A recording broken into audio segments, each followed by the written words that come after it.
Welcome, investigator. Evil is on the rise. Crime is escalating.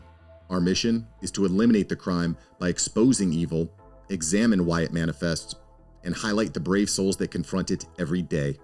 Join us as we work together to bring justice to every victim. Welcome to All Things Crime. Here's your host, Jared Bradley. Hey everybody, it's Jared. Welcome to another episode of All Things Crime. Appreciate you being here. And in fact, if you can hit that subscribe button and the little bell if you haven't yet, but for all of those that have, we surely appreciate you. We're on YouTube and Rumble and Spotify, pretty much every platform that you can think of. So wherever you're listening from, we appreciate you. And I'm excited today to bring in a little bit different type of a guest.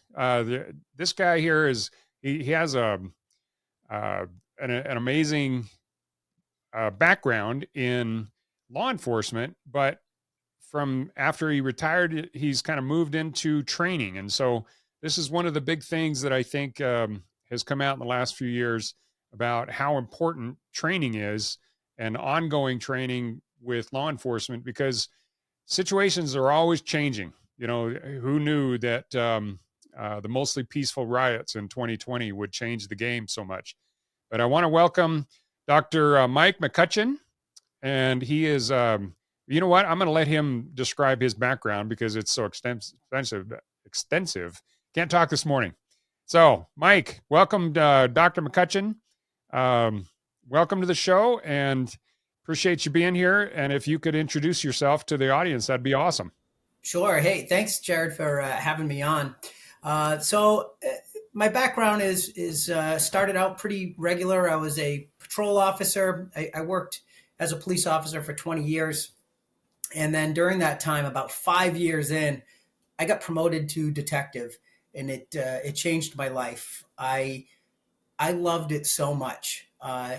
You probably hear, I'm a laid back guy. You'll hear in this interview, like, I just kind of go with the flow. And I wasn't a great student. I had to really learn how to learn. And the only thing that I can really focus on, that I would be able to focus my attention, was I loved the puzzle of crime scenes. I thought it was fantastic. And then while I was in detectives, I got promoted to sergeant, and then I became the detective sergeant. So again, most of my career I spent in detectives. During that time, I was at an agency where we weren't so large, where we had enough in the detective units to have a burglary unit, or we had a homicide unit, or a sex crimes unit. So what the benefit of that was is I got to do everything. So I was able to process things from a burglary, a car break, to unattended deaths, and everything in between. And while I was doing that, I became involved with the International Association for Identification, where that's where you would be crime scene certified. And I got involved with my local division, and the amount of information I learned, and I thought it was amazing. So then after I retired in 2020, and I earned my doctorate in education, because I've gone to so many trainings, and they are just the worst. You have guys that they got great experience, but just because you have good experience, it doesn't mean that you're a good teacher, a good instructor. And they're drone on, and you're just sitting there being like, oh man, like, will you let me try it? They'll be, oh, one time I had one time, and you're like, oh, that's cool. Am I going to get to try that? And it was just terrible. So knowing how I was as a student and even as an adult learner, I'm like, my classes are going to be amazing. So I started doing that actually while I was working, going around the country teaching police officers. And so that's what I do now, is I work as a full-time professor, but I also do my consulting and training all over the country for police officers all over. And it's amazing how some areas they have no training. They're missing evidence. It's like, oh my God. And I have horror stories just from where I am, and I think we have good training, and it's unbelievable. But yeah, so that's about me. And then as we go, I'll remember stuff and give it to you as we go. Yeah. Yeah. Well, as you can probably see, I have a military background, and I'll tell you, there's some interesting briefings that I've been through and trainings and things that, they'll just grab some, you know, 20-year-old sergeant and say, hey, put this HR type presentation together and present it Hmm. to all the troops in the company. And, these guys are just reading slides, and, Oh, they'll put up it's a the thousand worst. bullet points and entire paragraphs, and they'll just stand there and read the whole slide. And everybody's just, especially I think about, I was stationed at Fort Campbell in Kentucky, and in the middle of summer, man, some of those briefing rooms were just packed full of 150 guys, and it's hot because the air conditioning can't keep up, and the fans are Hmm. running, and they're just droning you to sleep, and it's just a nightmare. So I don't no, know it's how they. I don't even know how they do it as the instructor. Like I really don't, because I know, like when I'm teaching, like I can see you, and I can see when people are like starting to drone off, and like I see it. So if you're that bad for, you do a 3-day training, I do a 5-day and a 3-day crime scene class. Like I could see if you're like nodding off. I don't know how you can just be like, nah, this is cool. I'm just gonna keep doing it. And yeah, it's yeah, it's. I always say I had a friend of mine, and he had a company similar to mine, and he had this guy who was a phenomenal homicide detective. Like I can't say anything bad about his ability. And again, just because he was really good at that didn't mean he could teach. And then he was teaching a class, and it was terrible because he couldn't convey his message. Could do the work, but he couldn't convey that message. And the students were just like, "Oh my gosh, I'm falling asleep." And yeah, yeah, training is so important. And unfortunately, it's the first thing that police departments cut when they have budget cuts. They cut every single time. They cut the training budget almost every time, yeah. and that's sad. Well, in your, especially in the last, let's say the last 10 years. Yeah. So let's focus just on law enforcement in general.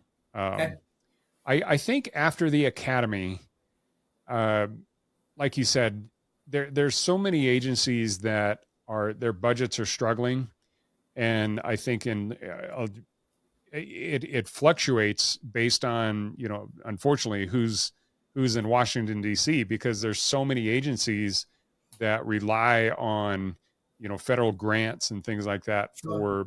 for, a lot of their funding, especially on the training side. And so if law enforcement is getting restricted coming out of the grants from DOJ and things, that gets cut. But then, sometimes a new mayor will come in, and one of the first things they cut is, those essential services. And the last thing a police chief or a sheriff wants to do is to, reduce the number of officers they have. And a lot of times they can't Yeah. reduce the equipment. Right. So it naturally, training is one of the first things on the block. And yet, unfortunately, when an incident happens, you look back at some of the training, and sometimes that can actually, be a major factor in it. Well, it's short term. It's short focused. If you have poor training and then you have an incident in your officers for anything, not just for forensics and crime scene, but if you aren't trained properly and you respond poorly, and now you have the potential for lawsuits or negative press or in the social media. And instead of being like, okay, well, we could spend $1,000 to learn these particular skills, and instead we'll save that and now pay out $50,000 because of a lawsuit because of officers that weren't trained. So yes, in the short term, like I'll say, it makes sense, but it doesn't. Like you're still going to do these jobs, and then they'll cut that budget, and it happens it's the same every place I've been to. So I've gone to 21 different states, and I've never been to a state where they're like, nope, everything's fine, and we get what we want. And, you know, like I said, budgets will come out and they're like, oh, you got to cut 1%, you got to cut 1.5%. And it's training. And I just think it's so short sighted because long term, it's going to hurt you when you don't have those skills, man. And you're like, man, if I own, I've had so many like detectives tell me after a training, and they're like, they do the head shake, and they're like, man, I had a case, and I'll give you one. So we used to do a lot with credit card fraud, people skimming credit cards, and then even in one of my trainings, I show you how to make fake credit cards. It's super easy. And so I was teaching a class, and I was showing like clips and videos of these guys that just, they have hundreds of credit cards. And I had a trooper come up to me after, and he's kind of like, and I'm like, what's up? And he says, I had a guy on the highway, and he had boxes of credit cards. And he told me that he was doing an art project, and I let him go. And I'm like, yeah, well, you just let it go, like hundreds of thousands of dollars of credit card fraud. And he's like, I didn't know. And I'm like, yeah, well, that's it. If you don't know, you don't know. And I could still see him. He's just like, and he said he was doing an art project. And I'm like, like, yeah, man, now you know. And those are the things, like, you got to have training. If you want to be elite, we want to have this perception of professionalism as law enforcement. Everything's always, we got to increase. We want to be better educated. We want to respond better. But you can only do that if you're properly trained. That's the only way to do it. Yeah. Well, I'll tell you, there's the art of the lie is absolutely perfected with some of these guys. It's you hear stories about everything from why somebody was speeding, all the way to, like you said, the credit card fraud. And these guys can come up with answers. I have teenagers. They can come up with answers just that fast. And a lot of times you just look at them and you're just like, really? That's what you're going to tell me? Well, it's funny because I teach an interview and interrogation class, and I teach a statement analysis, body language, reading body language and stuff. And I used to have, and this is where, it's different everywhere. I used to have the training, coordinator of our police department. He'd say, I'm not sending anybody to interview and interrogation school until they have 5 years on. And I'd be like, well, why is that? You start interviewing, interrogating people the day you leave the academy, your first car stop, every call you go on. I'm like, why would we wait 5 years? So you're going to be terrible for 5 years until you learn it. But again, it's just that philosophy. People, unfortunately in a paramilitary organization, just as you said, in the military, you can't be like, actually, it would be better if we do it now. You're just like, okay, all right, I'll wait. And I see it all the time. Yeah. Well, you don't want to waste training on people that aren't going to make it, aren't going to be, stick around and that kind of thing. But at the same time, you're just like, oh man, understanding body language better and understanding fluctuations, eye movements, all those kind of things is just, it's so critical. So go ahead. Well, I was going to say with that, in your ability to read people is, I say this to my college students, young kids that want to be police officers. I'm like, look, man, I'm all for, I love training like martial arts and jiu-jitsu and things like that. I think it's critically important, physically fit, not dismissing that at all. I think it's really, really important. However, I would take a smart, smaller person over a big dumb idiot, because those are the people that can really dig. They can understand people. They're great at de-escalating. They can spot a lie. Like the percentage that we use that physical force as critical, again, I'm not dismissing it, is so small, but we deal with people all the time. And you can talk yourself into a fight every call if you want to. And that's where, when you have that person who can decide how they're going to, I'll say, mentally manipulate that call to make sure the outcome is well by being able to read them like that. That's one of it's one of my favorite things to do. I get just Yeah. as excited doing an interview and interrogation as if I were in a foot chase. Like it's just as exhilarating. You're just like, Well, I here, got you. here might be a good question for you. Out of say 100, officer suspect interactions, Yeah. how many of them actually go as far? Because I imagine the physical, if you're actually getting physical with somebody and you're tussling with somebody, then boy, everything prior to that has gone wrong. Yeah, I mean, yes, but there are some cases where no matter what you do, like and we all seen videos of it. You pull over a car, they jump out of the car, and they're shooting at you.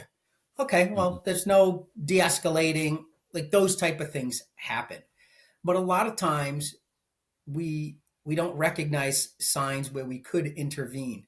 Statistically, if you're looking at like the Bureau of Justice statistics, statistically, the amount of times police use force and all the interactions that we have with individuals, um, it's less than 2%. It's like 1%, 1.1. Sometimes it's a little less. It's a very small fraction. It's very, Mhm. very small. Not One according of to the the things, internet. what's that? Said not according to the internet. Yeah, and that's what even like our student be like, oh well, it's police are terrible and stuff, and I'm like, look, man, yeah, that's because it's available now. But I've been able to meet hundreds of police officers all over the place, and I have to say most police officers are good and they want to do good. And I'm not saying that there's not a few that are bad. Like I don't think I need to go into that. Of course that, but the amount of times that force is actually used statistically is so small. It Mhm. is so small where I'll say controversially where I disagree is if you have lack of training, physical training, and you put yourself in a situation where you have to use like deadly force, I think you should be responsible for that. Like I can't just not take care of myself, not train anything, and then I get in a tussle with somebody and now I'm out of shape and I feel like I'm going to have a heart attack and so I have to shoot this person and then claim, have no responsibility for that. I disagree. I think you should have to have some responsibility in that because your life's on the line, your partner's life's on the line. And so I do put not everybody feels that way, but I do. I'm like, well, man, you could have. All you had to do is be a little bit healthier, and you could have avoided this. But if you get into the hands-on portion, you probably have made some mistakes in most cases. Yeah, I would agree. Yeah. Well, with the exception of, like you said, the guy that you're just pulling him over and he's already jumping out of the car shooting at you. There's Yeah, there, yeah, and that but happens. if you took that one, if you took that level of scenario out of the mix, I would say the interactions that resort actually to actually getting physical have to be just like you said 1% or less. I imagine those kind of scenarios are so rare, and yet I would think that a lot of the training, if you took look at the whole universe of the training scenarios, I'll bet a large portion of it, focuses on the physical and focuses on the weapons training and things like Yeah, that, where the other 99% is I don't think it's ever ignored, but at the same time, are we training for the 99% or are we training for the 1%? it's tough to argue because yes, you have to be proficient with deadly force, and like I get that, but I teach at the police academy in Massachusetts, and one of the things they focus on is emotional intelligence. And if you are able to understand, like emotions drive behavior, and I'll give you an example. I always ask if somebody slaps a police officer, should they be charged with a crime? And of course, everybody says, yeah, of course. And I'm like, okay, but what if you just told that person that their son died in a car accident? Like, are you going to charge them with a crime? And of course, they're like, no. I'm like, that's emotional intelligence. I know why this person, it's not excusing their behavior, but I know it's driving their behavior. And if you can do that, it's information. Emotions are information. So if I have that, and recognizing myself too. If I'm having a bad day, recognizing that, you're able to diffuse situations um, because you understand what's driving that behavior. If you ignore that emotional aspect, um, you're ignoring what's driving that behavior, and then you take action that is inappropriate or can seem inappropriate when you could have diffused that situation. And when I teach, the point of it is that when I teach at the police academy, I just told you the importance of it. They're like, yes, we have it. Of the about 800 hours that, and this is standard across the country, it's about 800 hours. About the 800 hours that they're going to train at the academy, they get about 2, maybe 3 hours of emotional intelligence training. Hmm. And you're like, but you're going to spend all that other time again. Not, people be like, well, you got to be prepared. I'm not dismissing the physical aspect, but to give 3 hours out of 800 when I'm just telling you this whole time it's about de-escalation and recognizing this, and yeah, and then you give it 3 hours. You do like 10 slides. You're like, all right, everybody got it? Good. Awesome. I mean, that's ridiculous. Yeah, it's and then Hmm. to try to get into that training after you get out of the academy, maybe you wait 3 or 4 years to get it, and by that time you could be in trouble. Yeah. Well, I just find it so interesting that a lot of the training I think is starting to evolve based Oh yeah. on Yeah. society, but we just live in a different time, and the I don't know. I love law enforcement, and I support them in every aspect that I possibly can. That's one of the reasons I started this podcast. But at the same time, you look at some of the hiring practices of some of the agencies, and you look at Yeah. how they screen their candidates, how they some of them are looking more for people that are from the hood, to police the hood kind of thing. And is that really the type of person that you want to have a badge and a gun? And then you look at with the different age of like I said, social media. Every single person out there has a camera now. Yeah. So Yeah, for if sure. you don't have the emotional intelligence and you're a hothead, that's never going to bode well, because you're going to be you plastered all over the internet, and you'll be famous Yep. whether you want to be or not. And to me, there's uh, there's good exposure and there's bad exposure. And some people in sales, they say, well, it doesn't matter if it's good or bad, exposure is good. And I'm like, well, that may be for sales, but that's not Not for more. law Yeah. enforcement. Yeah. Absolutely not. Yep. No, absolutely not. I agree with you. Well, what based on that, and based on how society is changing, how has your training changed?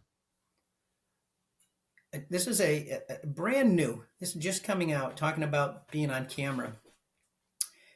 There's a pilot program in the Massachusetts Police Academy where the recruits in the police academy are wearing body cameras to already get them prepared to be constantly on, surveillance. You're constantly on surveillance.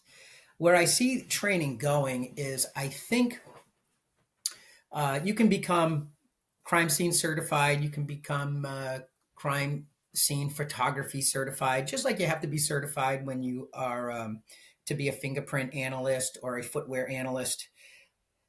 My guess is as we move forward, even investigators who are collecting, because there's no certification needed for that right now, but even the officers that are, or the detectives that are collecting that evidence, I'm dusting for the fingerprint and lifting it. I'm not analyzing it. I think at some point, everyone's going to need to be certified to process a crime scene, because everywhere is different, and you got to be careful with, I'll say, a universal standard, but there should be some standards. There should be some, especially for collecting evidence and packaging evidence, and every state is different, and the requirements are different. So I think when we move forward, that certification is going to be required. And then also the integration of VR. They have uh, virtual reality crime scene investigation scenarios that you can put on these your glasses, and then you can process these crime scenes and make it more realistic through virtual reality. So I think that's going to be Mm, um, moving forward. But I still don't think there's anything that takes place of a mock crime scene and having officers actually have to process and photograph and lift and do all that stuff. I still think mm. that's going to be a standard. It's interesting. I don't know if I would go as far as say they'd need to be certified in actually deciphering like fingerprints and DNA and things like that. But um, well, and especially based on what I do with the MVAC system and how much more sensitive it is in collecting DNA.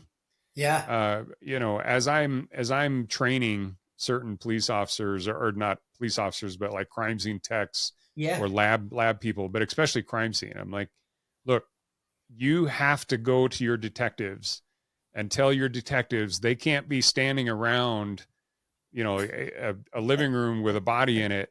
They can't be standing yeah. around talking about the crime anymore and just gabbing Hmm. because their DNA is being spewed out.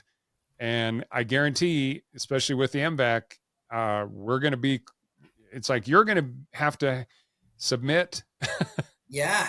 you're going to have to submit a saliva sample because a buccal swab Yep. to eliminate you because your DNA is going to show up on the suspect's clothing or the victim's clothing, I'm so something glad you're like that. saying this.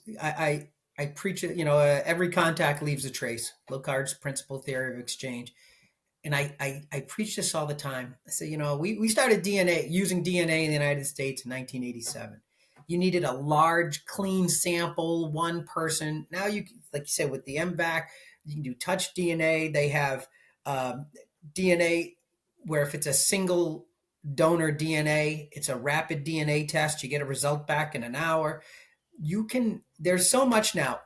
So when I tell people like you have to wear your protective gear, it's not only to protect you from the scene, it's to protect the scene from you. I don't Yeah. know if in 10 years, just me talking this far away from the camera is going to be enough DNA.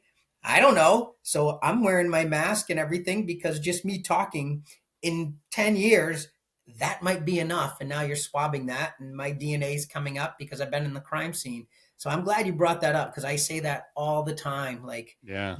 I don't know Well, where it's going, but you got to protect yourself or protect the scene from you because you are leaving a trace, whether you can determine it or not. It's there. yeah, I love that. Protect the scene from you.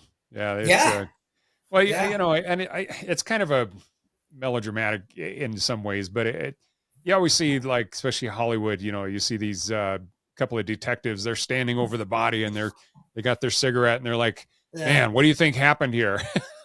Hey, Jared, I wish I could say that this happens. I was a young officer. I wasn't a detective yet, and I was investigating an unattended death, and I had gone to relieve a senior officer that's like hanging out, like protecting the scene, waiting for the medical examiner.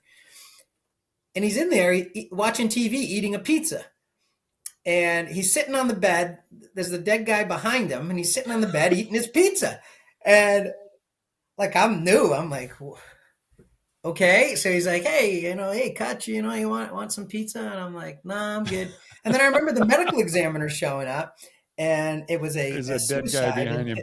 and the medical examiner's looking, and she says, and I didn't know her at the time. Again, I was brand new. She became a good friend of mine, but she's like looking around, and she's like, oh well, it looks like he ate before he killed himself. And I'm like, yep, he sure did, because I'm like, what am I supposed to do?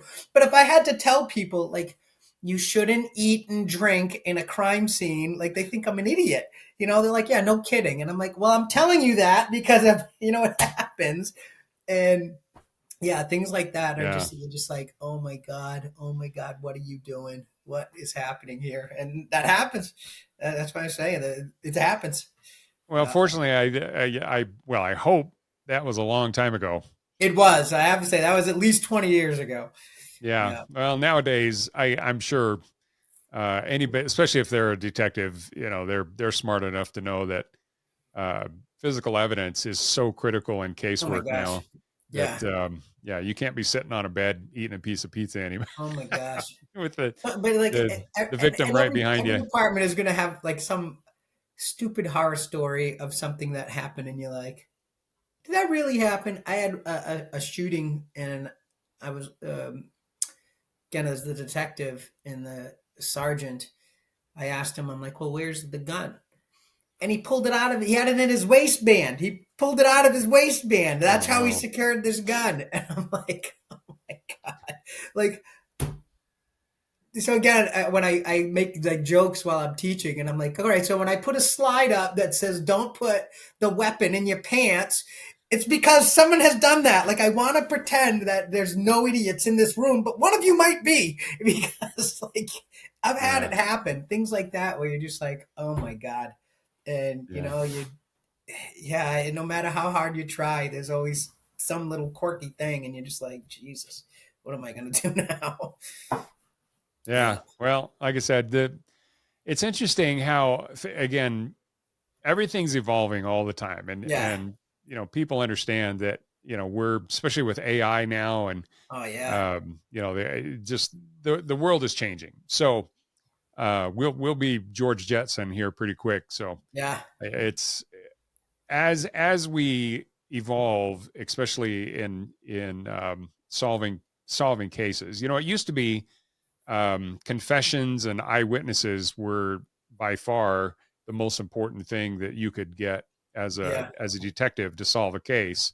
And but now every prosecuting attorney that I talk to, well, defense attorneys too, they said, if most cases, if all they have is an eyewitness, there's no way they're going to trial with that, No because way. Yeah.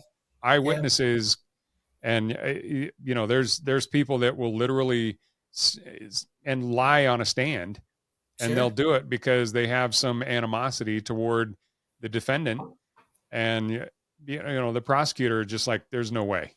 There's no way I'm going to go to Yeah. trial with that, because it'll just get thrown out. So physical evidence is so critical nowadays that I think the emphasis on it, saying, look, if you go into a crime scene and you jack up that crime scene and you destroy evidence, there's a high likelihood that you're literally going to destroy your case. Oh And yeah. Oh yeah. yeah, 100%. and when cold cases, like being with MVAC, we deal a lot with cold cases, and sometimes they're old enough that back then, like you said, DNA started in 1987, and but even then, it was like you required a silver dollar Yeah. size Yep. pool, and to even determine the whether it's A positive or AB negative or whatever. But yeah, nowadays, 10 cells is all we need. It's unbelievable. Yeah, Can you and imagine though? Think of that though. Before 1987, we were convicting people by blood type. You'd be like, you have the same, like we were, like you'd be like, oh, they have the same blood type as as blood left behind.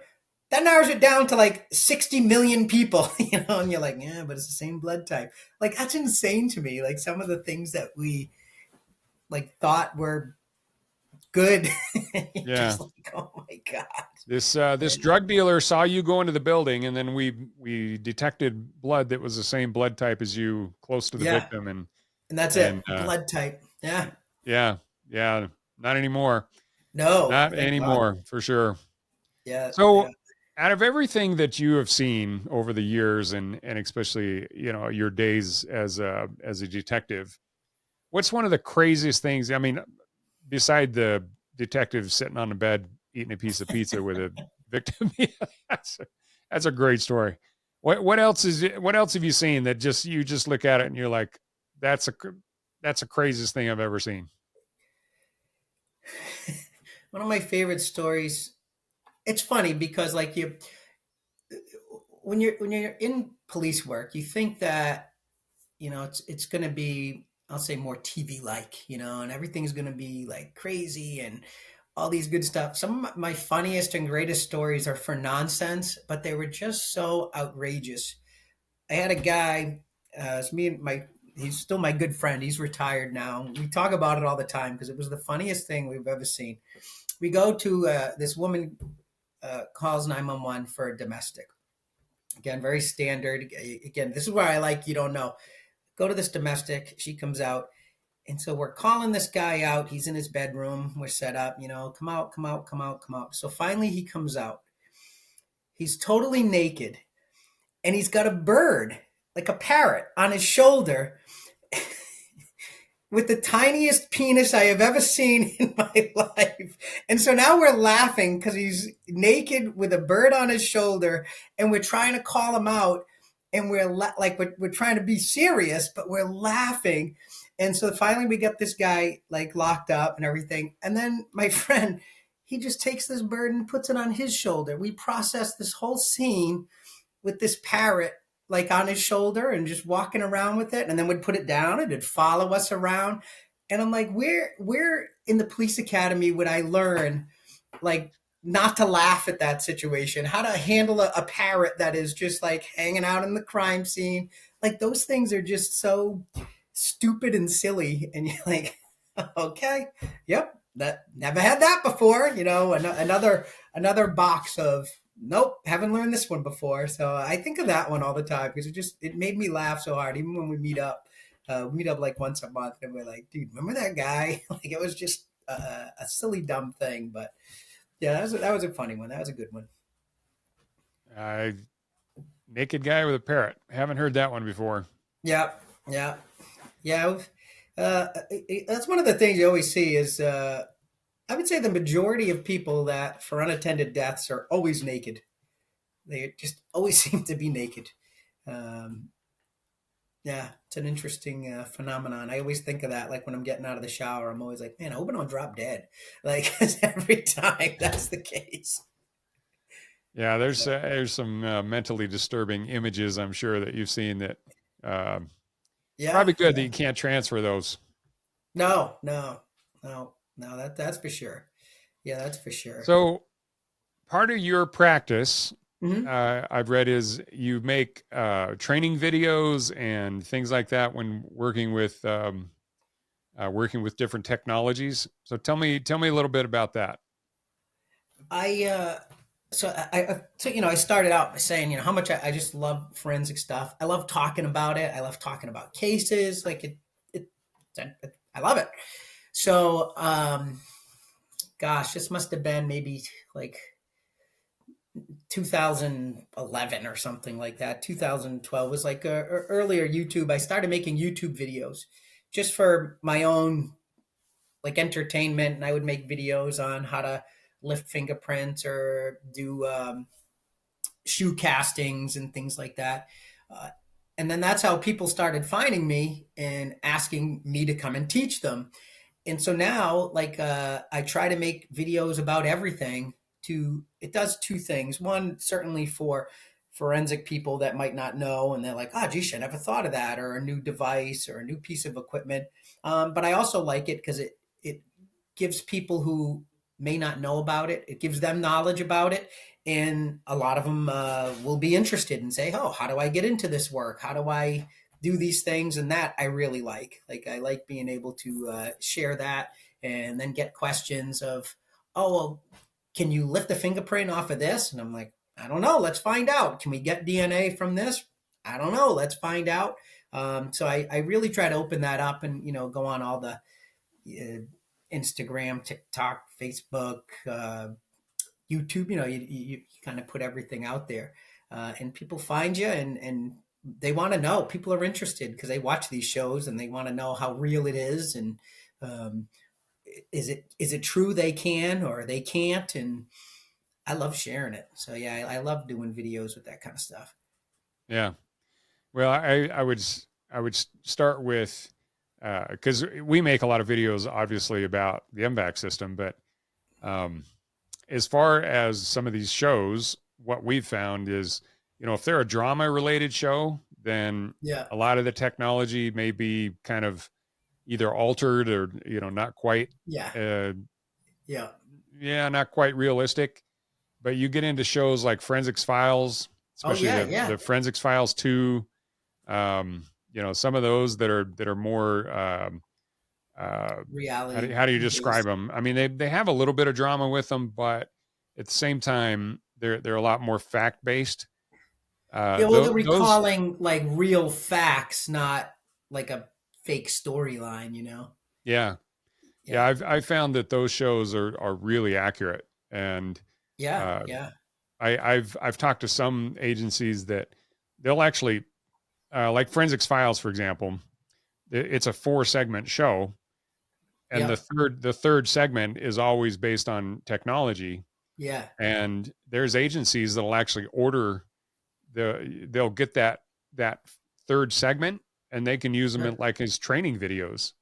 I mean, that's how good they are. So it's Yeah, pretty they do a impressive. good job. I've used them as well. Like I've gone on and like I'll be watching it and I'm like, oh my gosh, I never knew this. And then I go down that rabbit hole and be like, I gotta find it, I gotta find out about this stuff, because Yeah. I didn't know that it existed. Which is why I always say, like when we were talking about training earlier on, you have got investigators, they have got to get involved in, I keep talking about the IAI or your local IAI.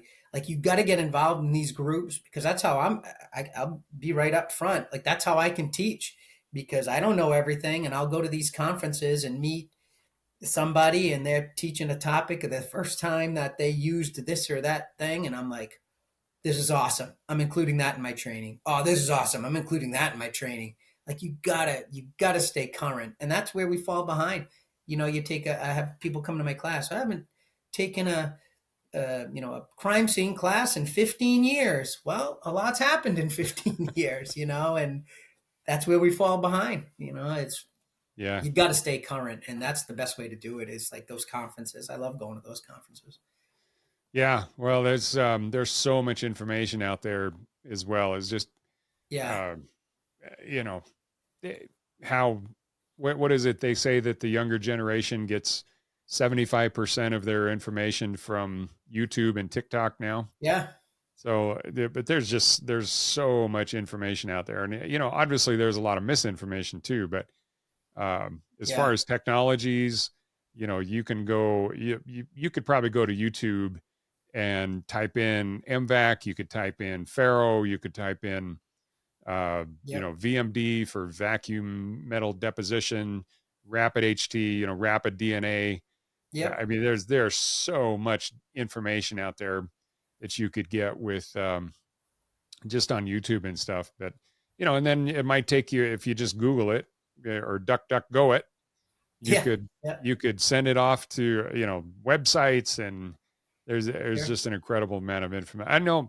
I know as the business owner of MVAC, it's just so critical that we just are constantly putting out new information just Yeah, because it's if you don't keep it fresh and keep it up in the feeds and hitting it on the social media and everything, it's just people just miss it.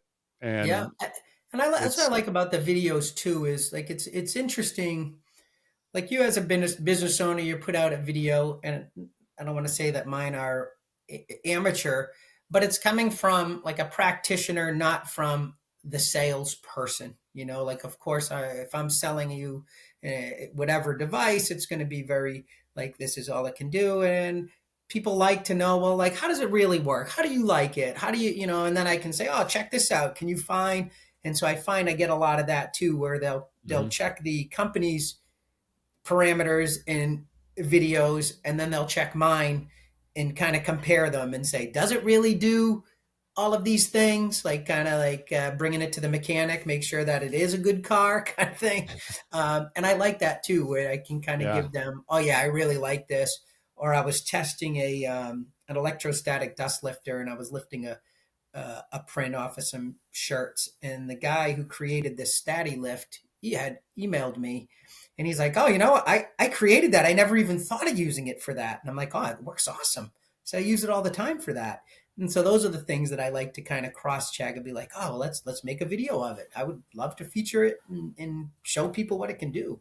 Because I think that connection helps people feel like, all right, yeah, all right, this is something I should get. I like this.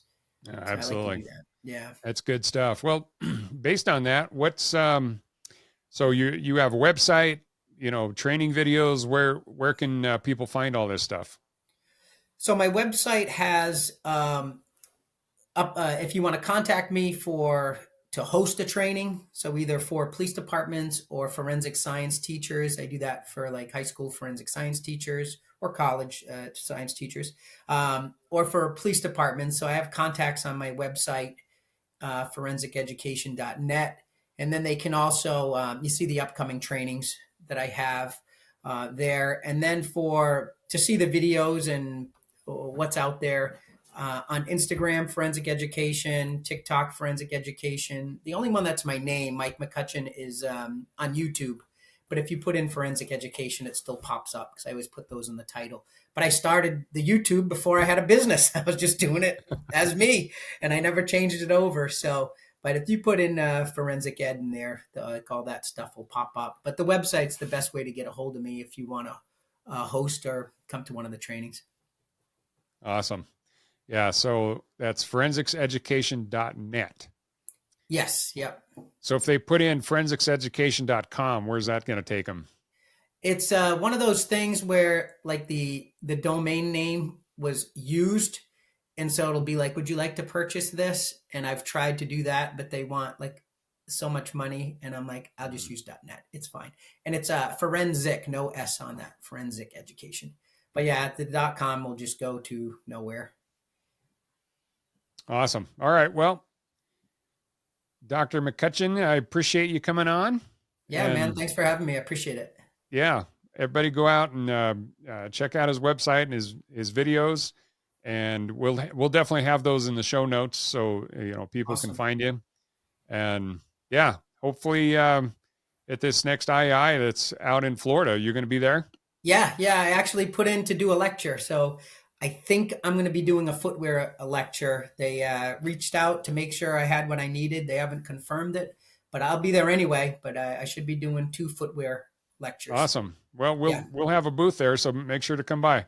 Oh, absolutely. Awesome. Thanks, man. Okay. Appreciate you coming on. Thanks for joining us.